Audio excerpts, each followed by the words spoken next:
In 2012, a software glitch caused the financial services firm Knight Capital Group to lose $460 million in exactly 45 minutes. Yeah, that is just a staggering number to even think about. Right. Let that sink in for a second. That is over $10 million a minute just vanishing into thin air. And all because of a botched automated deployment. Exactly. Welcome, everyone. We are thrilled to have you with us today for a highly technical, incredibly crucial deep dive into the research. You got a lot of ground to cover today. We really do. Today, our core mission is navigating the labyrinth of cybersecurity risk governance.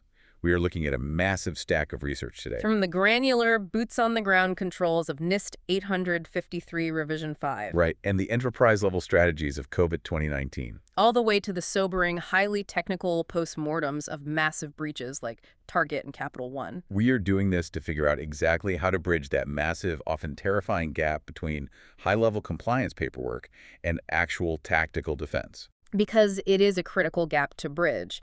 What we see time and time again when we analyze the architecture of these catastrophic failures is that being compliant on paper absolutely does not mean your infrastructure is secure in reality. I mean, we've all seen the spreadsheets that say everything is green. Exactly. Green on the spreadsheet, but completely vulnerable on the back end.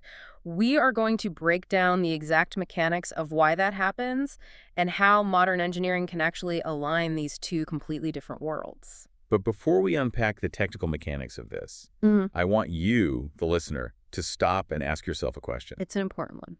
Is your organization's risk appetite a documented, mathematically sound metric that your SOC team and your cloud architects actually understand and engineer around? Or is it just a vague, unquantifiable vibe floating around the executive boardroom? That is the million-dollar question right there. Or, if we're looking at the realities of modern cloud breaches, the $100 million question. Good point. If you cannot translate what the board considers acceptable risk into a definitive technical architecture, you are flying blind. Let's start right there in this incredibly murky realm of risk culture and catastrophe. Because before we can even begin to talk about implementing technical controls, whether that's fine-tuning a web application firewall, deploying endpoint detection, or whatever. Yeah, or building out a zero-trust architecture, we have to understand the environment those controls are operating in. Right. There is some brilliant analysis from GuidePoint Security that points out something profound. Every single organization on the planet has a risk culture. Whether they know it or not. Exactly. And that culture exists whether you deliberately, painstakingly shaped it or whether it just passively evolved from years of ad hoc, panic-driven engineering decisions. That is a fundamental truth that engineers often overlook, I think. GuidePoint's analysis emphasizes that an organization's risk culture dictates its risk appetite. And risk appetite is basically how much total risk they're willing to take on to achieve their business goals, right? Exactly. And then you have risk tolerance, which is the acceptable day-to-day variance around that appetite. Okay, so if those concepts are undefined, what happens? Well, if they're just empty buzzwords that executives use in quarterly meetings but never translate into technical, immutable requirements for the CI/CD pipelines, you are essentially building a house on sand. Because the engineers don't actually know what the boundaries are. Right. You might have the best technical tools in the world, you might have top-tier talent in your SOC, but if your culture implicitly prioritizes speed to market over secure coding practices, those tools will eventually inevitably fail you. Yeah, exactly. And when complex systems fail, they don't just quietly break. They fail in spectacularly complex, cascading ways. Let's go back to that Knight Capital Group accident I mentioned at the top of the show. Such a wild case study. It really is.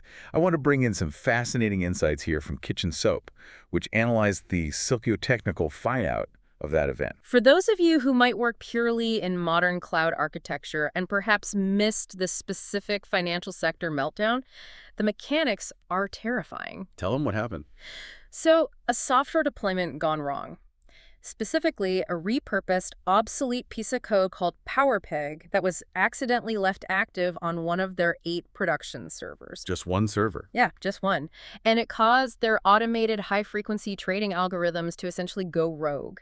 They bought high and sold low millions of times, uncontrollably. It is the ultimate textbook case study in what we call socio-technical systems failure. What is truly fascinating here is how the kitchen soap analysis critiques the Securities and Exchange Commission's official postmortem of the event. Because regulators always focus on the rules, right? Exactly. The SEC report focused heavily on the specific rules and static policies that were broken, but the critique argues that this regulatory approach completely misses the human element. And the inherent chaotic nature of complex systems. Right.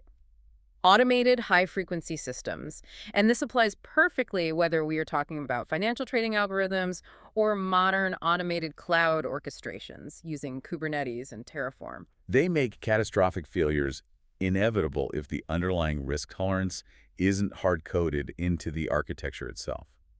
Let's pause right here for a second, because the analysis mentions a very specific psychological trap that happens during these postmortems. Oh, counterfactual thinking. Yes, I want to make sure we define it clearly for everyone listening.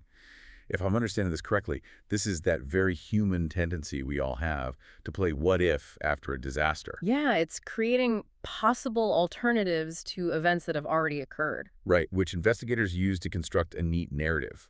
Like, an auditor might look at the wreckage and say, well, if only the firm had a well-run change management approval board, this wouldn't have happened. You hit the nail on the head. Counterfactual thinking is incredibly comfortable for management because it provides a neat, linear cause and effect narrative after the fact. It makes people feel like they have control. Exactly.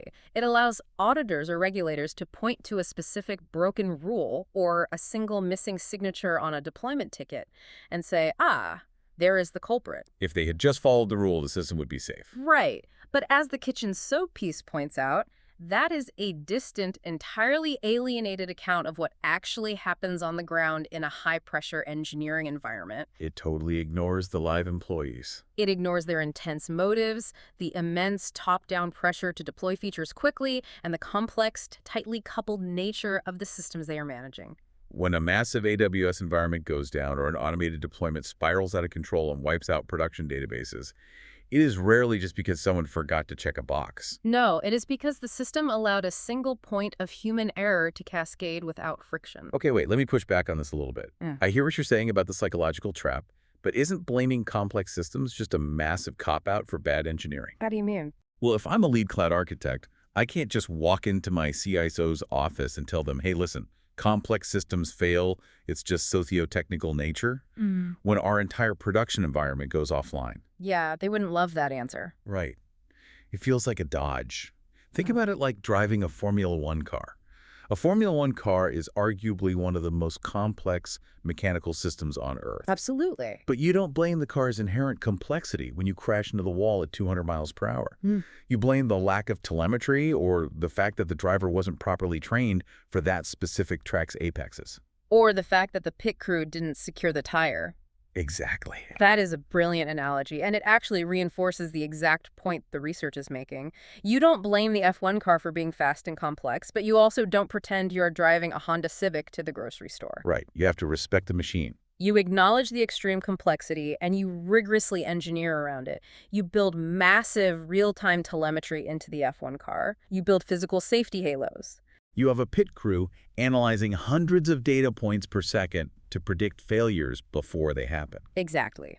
In cloud architecture, if you know the system is incredibly complex and tightly coupled, you don't just rely on manual, paper-based change approval boards. Because they're too slow. Way too slow and totally disconnected from reality. You engineer safety into the pipeline itself. You use canary deployments, automated rollbacks, and chaos engineering to actively test resilience in production. So blaming the complexity is a cop-out, yes. But ignoring the complexity and relying on paper-based compliance to save you when the system degrades. That is operational suicide. I really want to slow down for a second here and just speak directly to you, the listener, to acknowledge the reality of this. It's heavy stuff. It is.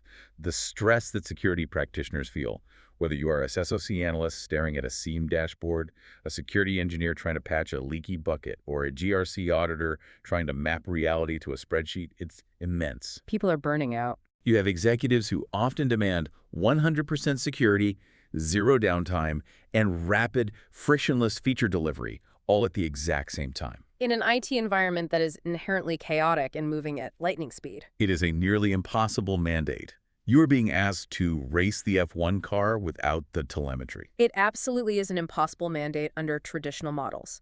And that stress, that burnout we see across the industry, is a direct byproduct of this disconnect. The disconnect between the boardroom and the server room. Exactly. Between the executive boardroom's vague risk vibe and the engineering team's harsh operational reality.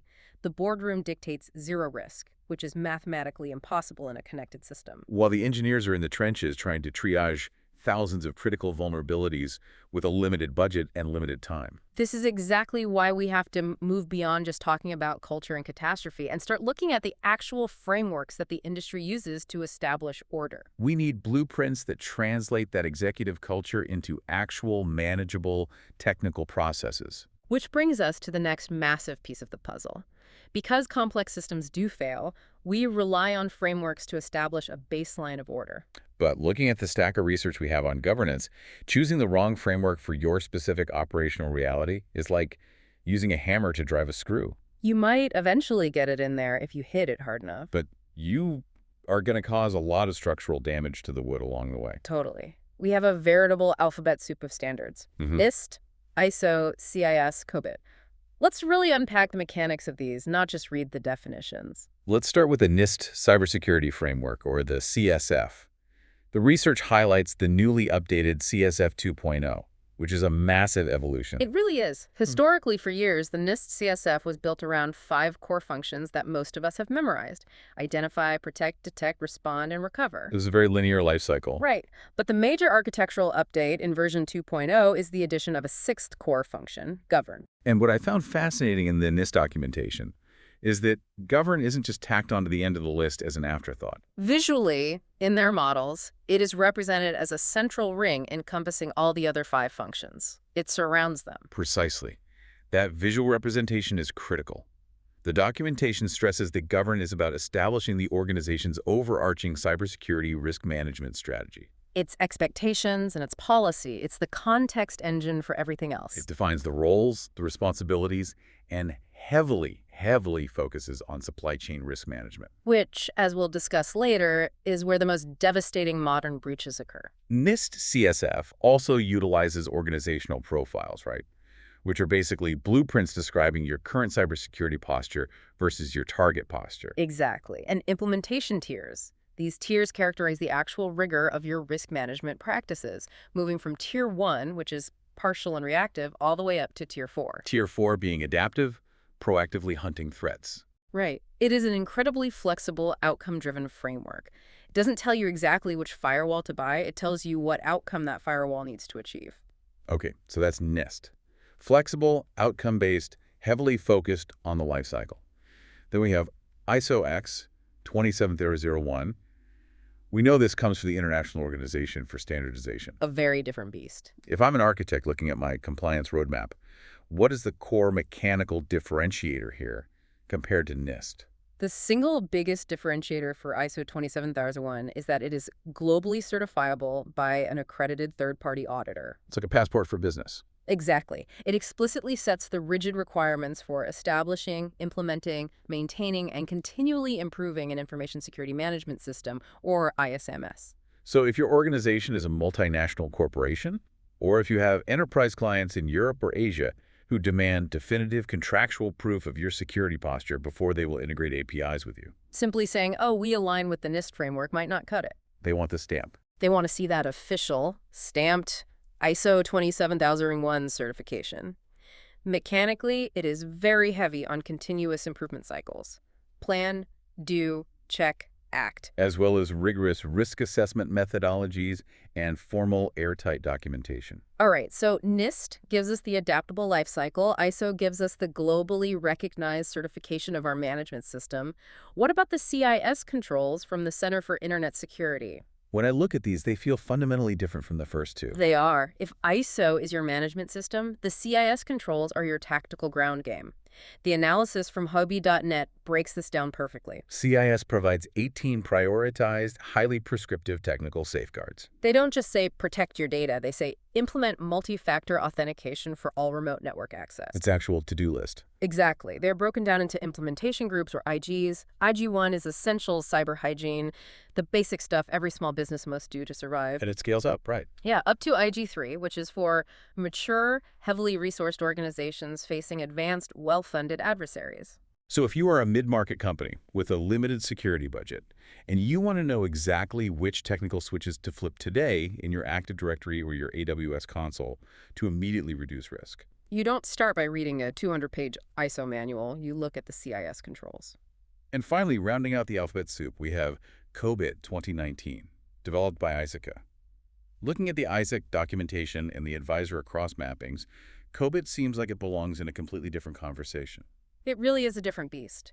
COBIT stands for Control Objectives for Information and Related Technologies. While ISO 27001 focuses specifically and strictly on information security controls, COBIT is a much broader IT governance framework. It operates at the executive level. It focuses on aligning the entire IT strategy with the overall enterprise business goals.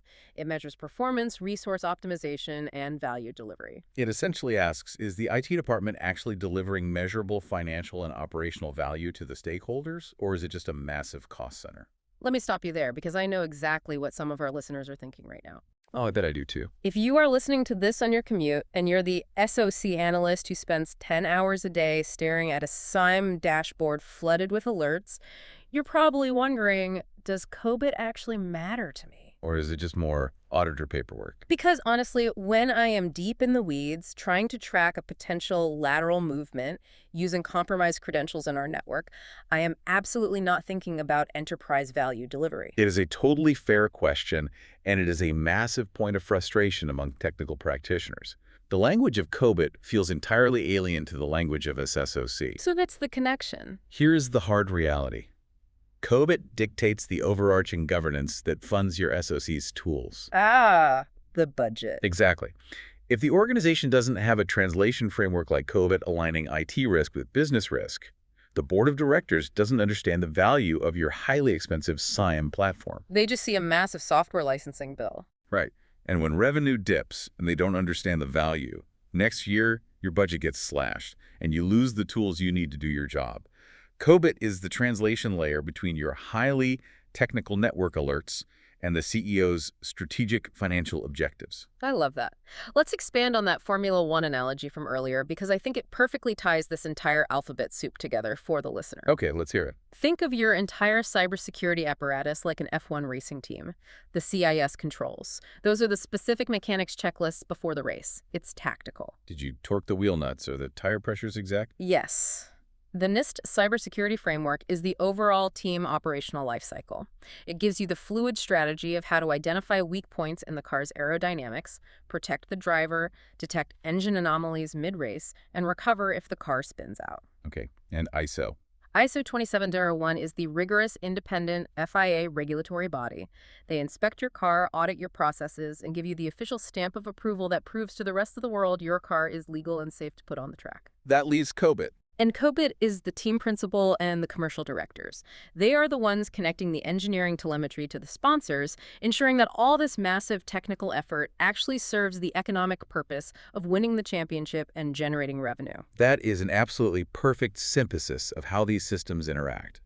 And the operational strategy highlighted in the highview.net analysis echoes exactly that approach. You don't just pick one. Right. You start with the CIS controls for quick tactical wins and fast risk reduction on the ground. You use the NIST CSF to build a broad, adaptable operational lifecycle across your teams. You adopt ISO 27001 if your business model requires that global third-party certification to win enterprise contracts. And you leverage COBIT at the executive level to ensure your entire IT and security operation tightly aligns with the enterprise's bottom line.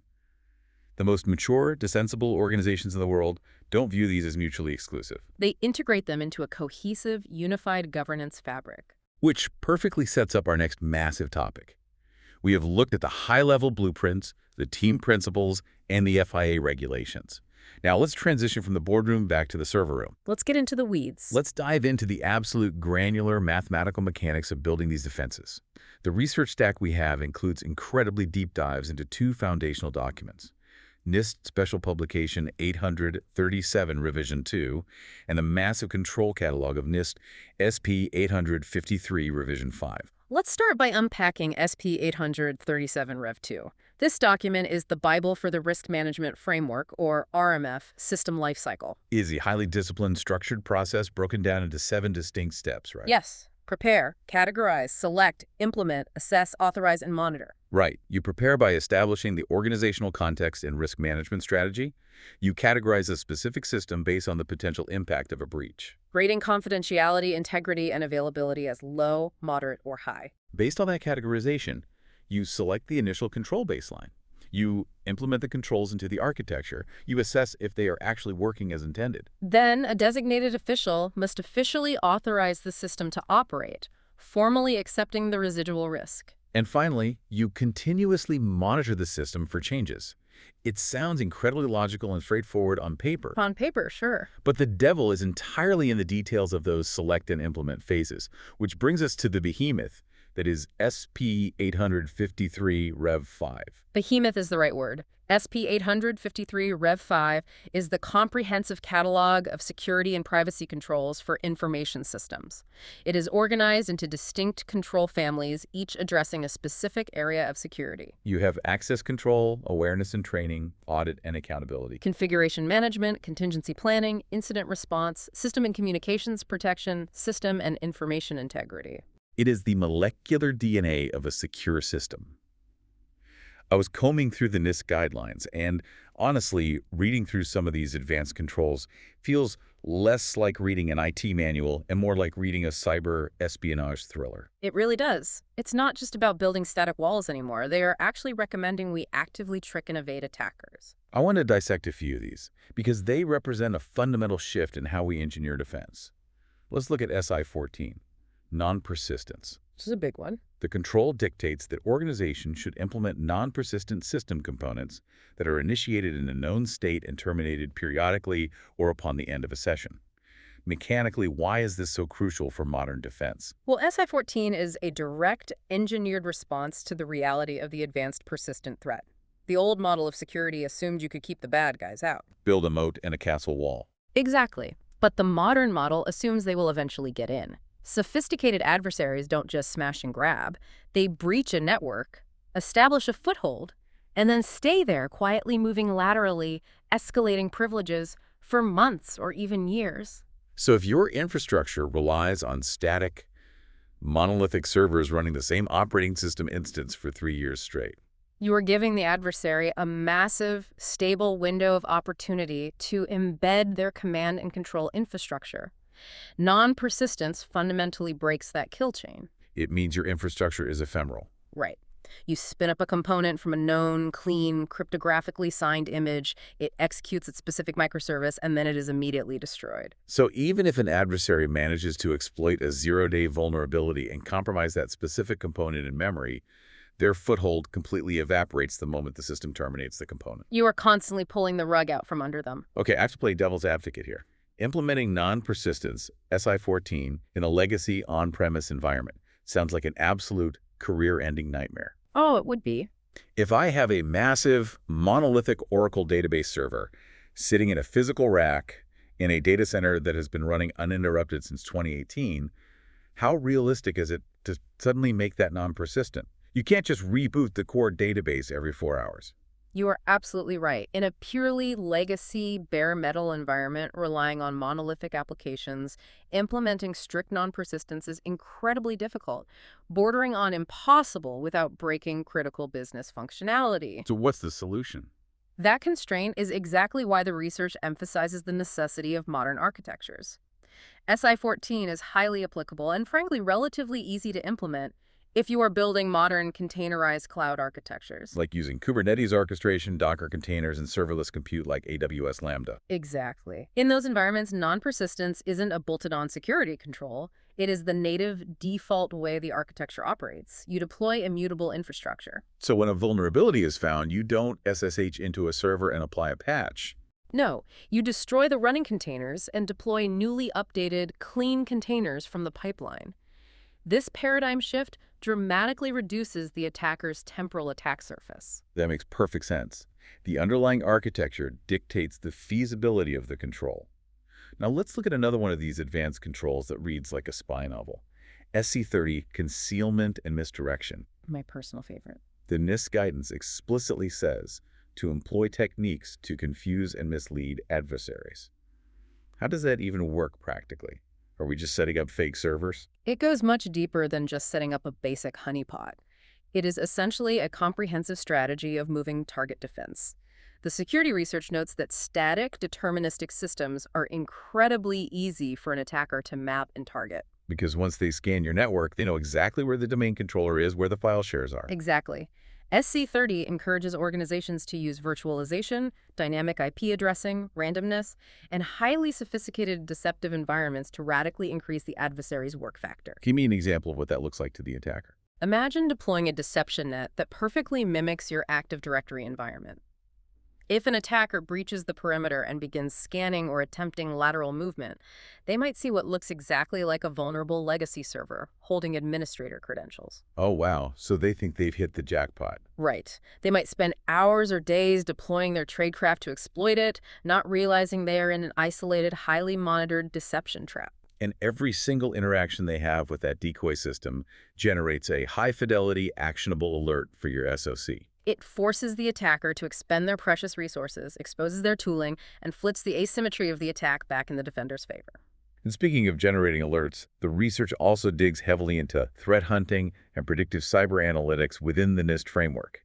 It's making it very clear that it is no longer enough to just install an EDR tool and wait for a dashboard to turn red. Exactly. Traditional security relies entirely on deterministic signatures.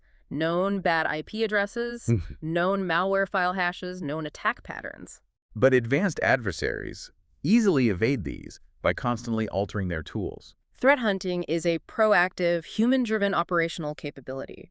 Your highly skilled security team assumes the perimeter has already been breached, and they actively search through network telemetry and endpoint logs for subtle indicators of compromise that have bypassed existing automated controls. So they're looking for behavioral anomalies. Like, why is a marketing user's endpoint executing PowerShell scripts to query the domain controller at 3:00 a.m.? Yes, exactly. And predictive cyber analytics leverages machine learning algorithms to process the massive, overwhelming volume of data generated by modern systems to identify subtle, cascading risks before they fully materialize into a breach. All of these advanced concepts, ephemeral non-persistence, active concealment, continuous behavioral threat hunting, they all seem to require a fundamental, absolute shift in how we trust our networks. They absolutely do. And that realization brings us to the core architectural philosophy that underpins modern defense: zero trust architecture. All right, let's make sure we define zero trust clearly, because it has become such a massive marketing buzzword that it often loses its technical meaning. Too true. At its core, zero trust architecture eliminates the outdated concept of a trusted internal network perimeter. In the old days, if you were inside the corporate firewall, the network implicitly trusted you. In a zero trust model, you never, ever trust a request just because it originates from a so-called internal IP address. Identity, cryptographic device health, and real-time context are the new perimeters. Every single access request, whether it's from a remote coffee shop or a server in the corporate data center, is continuously authenticated and authorized. Beautifully stated. The research emphasizes that implementing zero trust forces a massive paradigm shift across all of the NIST 853 control families. You can no longer rely heavily on boundary protection, which is Control SC7. Because building taller firewalls won't save you. Instead, your access control and your identification and authentication controls must be incredibly robust, granular, and dynamic. The NIST documentation also explicitly calls out underlying engineering principles like human-factored security and modularity and layering. I found this fascinating because it seamlessly blends human psychology with hard software engineering. It's an underrated aspect of security. Human-factored security basically states that if your security interface is too difficult or tedious to use, the human users will inevitably find a way to bypass it. Like if you make password complexity requirements so absurdly stringent that users are forced to write them on sticky notes under their keyboards. Your sophisticated technical security control has completely failed at the human layer. Exactly. The UI must be intuitive. And modularity and layering ensure that if one single microservice or component is compromised, the blast radius is physically and logically contained. That is the ultimate goal. You want to build complex layered defenses that are completely intuitive and frictionless for the authorized user, but an absolute impenetrable labyrinth for the adversary. That is the true operational end state of the NIST RMF. But And this is a massive, incredibly sobering but. We have all these brilliant controls. We have 853, we have the theory of zero trust, we have non-persistence and deception nets. The industry has spent billions of dollars on this. So why do massive catastrophic breaches still happen with such terrifying regularity? Exactly. This brings us to the autopsies of failure. The research provides some deeply uncomfortable case studies of what happens when brilliant theory fails in messy practice, or when these frameworks are simply ignored. Let's talk about the infamous Target data breach. The Target breach is, without a doubt, a seminal case study in vendor risk and catastrophic operational failure.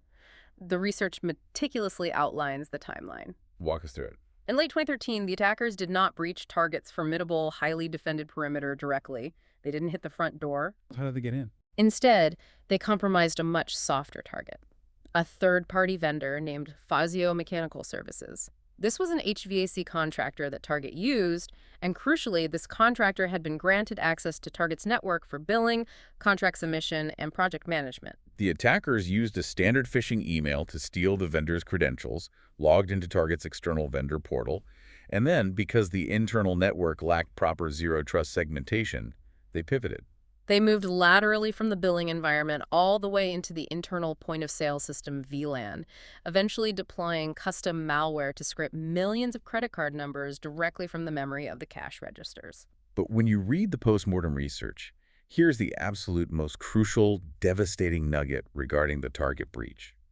Target was not blind. No, they had heavily invested in sophisticated security tools. They had top-of-the-line FireEye threat detection appliances monitoring the network. And those tools worked. They actually flagged the malware as it was being tested and deployed.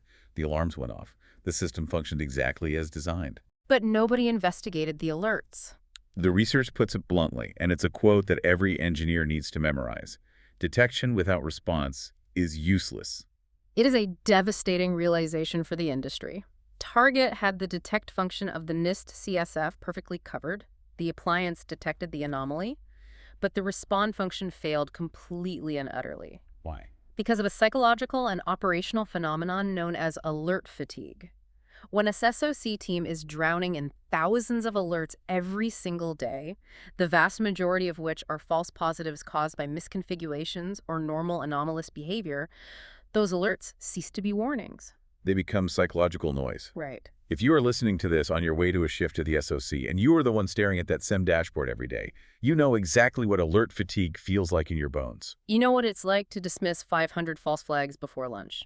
It is entirely, understandably human to miss the one critical, subtle alert regarding lateral movement from an HVAC vendor when you have just spent 3 hours chasing down false positives about misconfigured office printers. It is exhausting, soul-crushing work. It really is.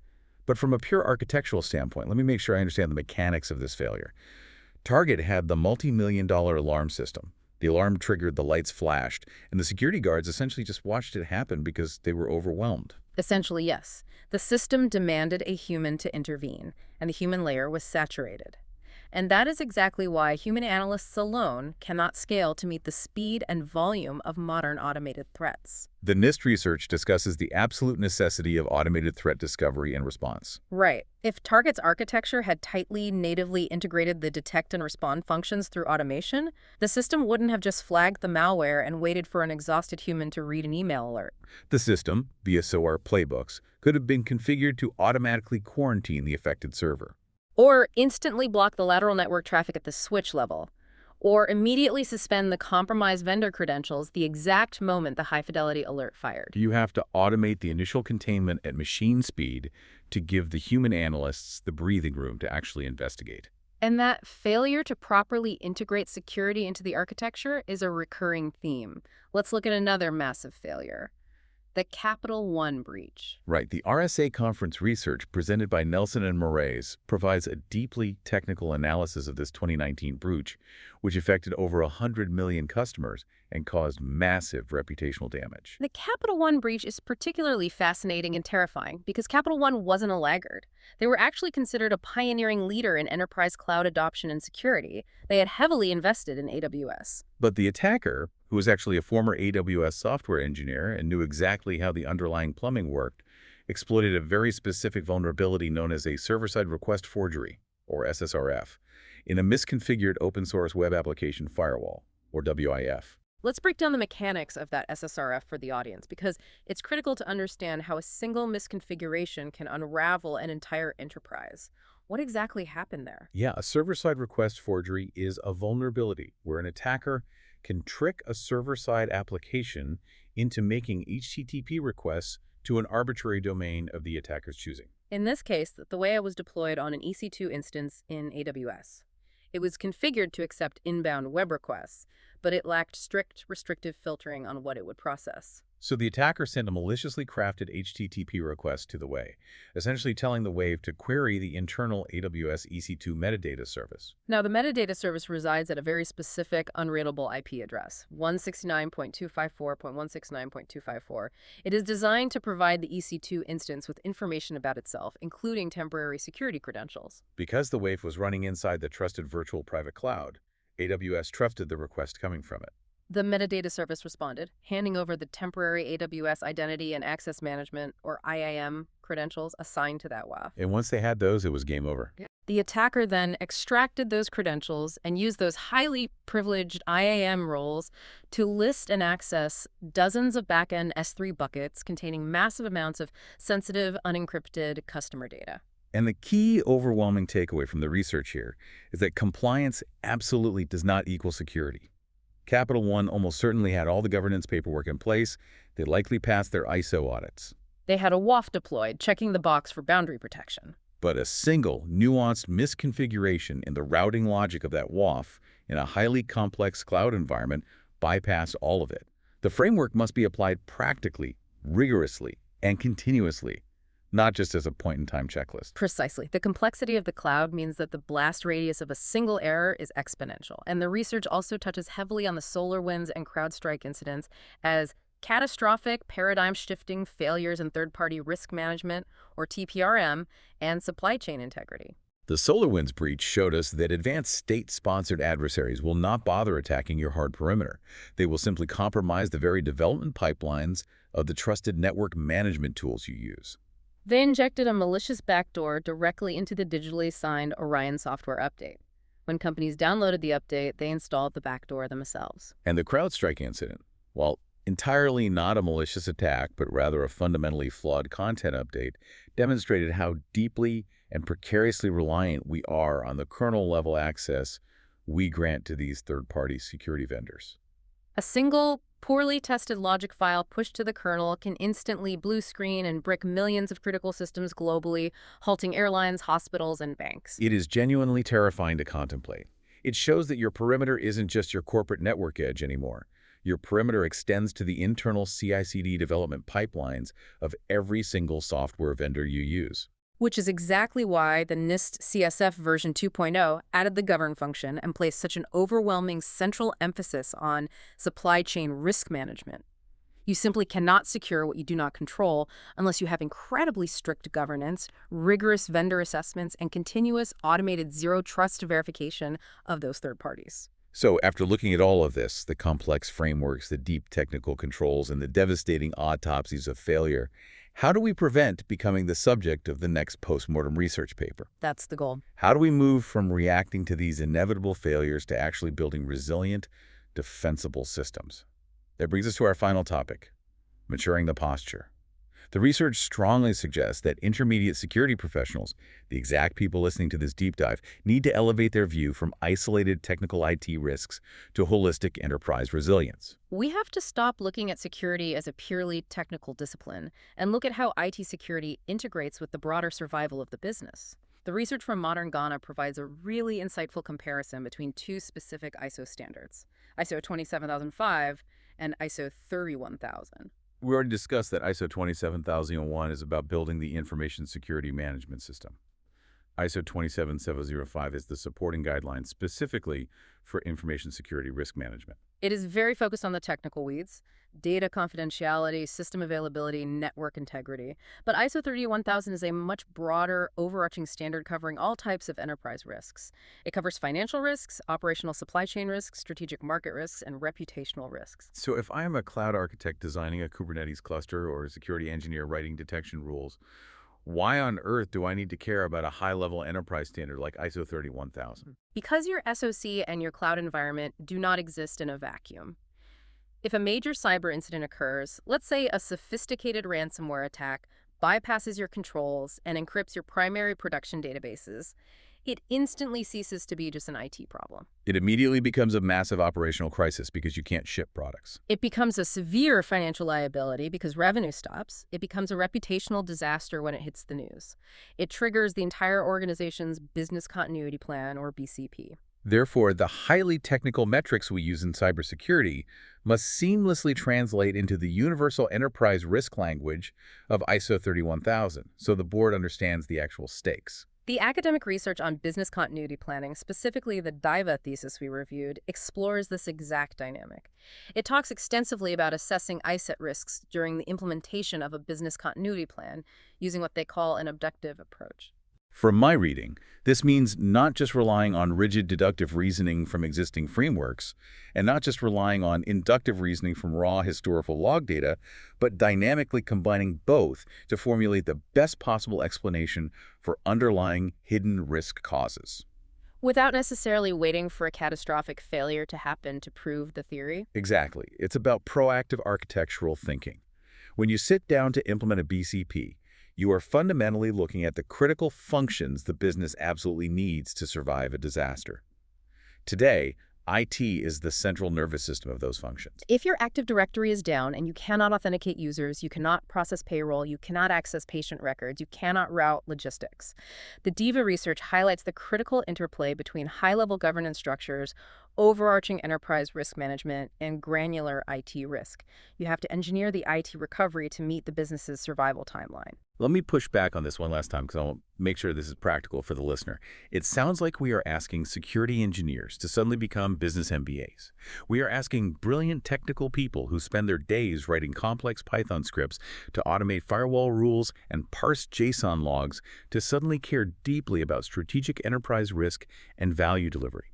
Is that realistic? Is that fair to ask of them? It is not just realistic, it is absolutely mandatory for career survival and, frankly, for budget acquisition. Let me put it this way. If you, as a highly skilled security engineer, walk into the CFO's office and say, "We have identified a critical CVE on our perimeter with a CDSS score of 9.8 that allows unauthenticated remote code execution, and we need budget to fix it," the CFO hears the teacher from Charlie Brown. Wah, wah, wah. They hear technical noise. They do not understand CVS scores. But if you take that exact same vulnerability into the translation work, you walk in and say, "We have a critical vulnerability in our payment processing gateway.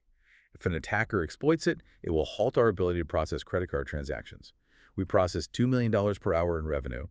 We will also be in direct violation of our PCI DSS compliance, which carries an immediate $500,000 fine.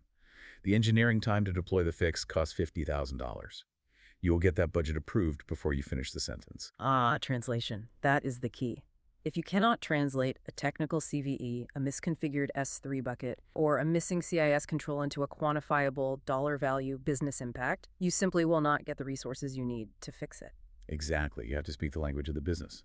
And looking toward the future, the research touches on emerging standards that will require even more of this complex translation.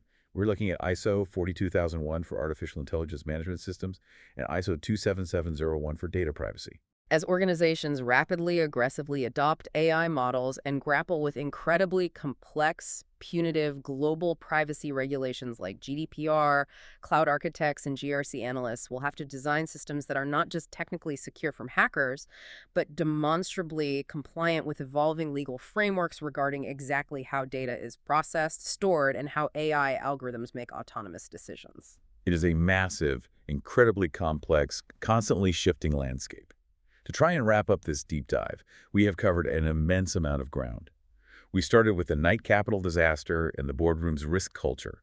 We navigated the alphabet soup of frameworks like NIST, CIS, ISO, and COBIT, detailing how they interact. We drill down into the deep granular mechanics of RMF controls like ephemeral non-persistence and active concealment. We rigorously analyze the specific mechanical failures of the WAFs and third-party vendors that led to massive breaches at Target and Capital One. And finally, we discuss how to mature your posture by translating raw cyber risk into actionable business language. The essential through line across all of this research is that the ultimate goal isn't just to check a compliance box to satisfy an auditor.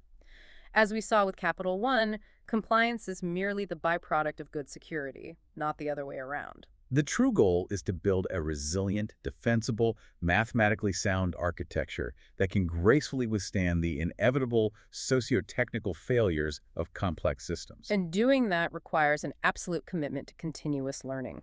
The threat landscape shifts daily, the advanced frameworks evolve, and the underlying technology advances at light speed. It is a thrilling, demanding field to be in because it requires constant adaptation and deep technical curiosity. It truly is. It forces all of us to constantly reevaluate our assumptions and keep our skills sharp. It absolutely does. Thanks for tuning in to InfoSec Bytes. Keep exploring our 100-plus deep dives into the research on information security, AI, cloud, quantum, and cybersecurity incident root cause analysis. Please like, subscribe. We are on various platforms, Spotify, Apple Podcasts, YouTube, Amazon Music, and share to stay connected and keep your cyber defenses strong. See you in the next deep dive. Stay tuned. But before you log off today and get back to your dashboards, consider this. If your most trusted third-party vendor, the one with deep automated API access into your production environment, was completely silently compromised an hour ago, exactly how long would it take your current architecture to force a zero-trust verification on their next lateral request? Think about it.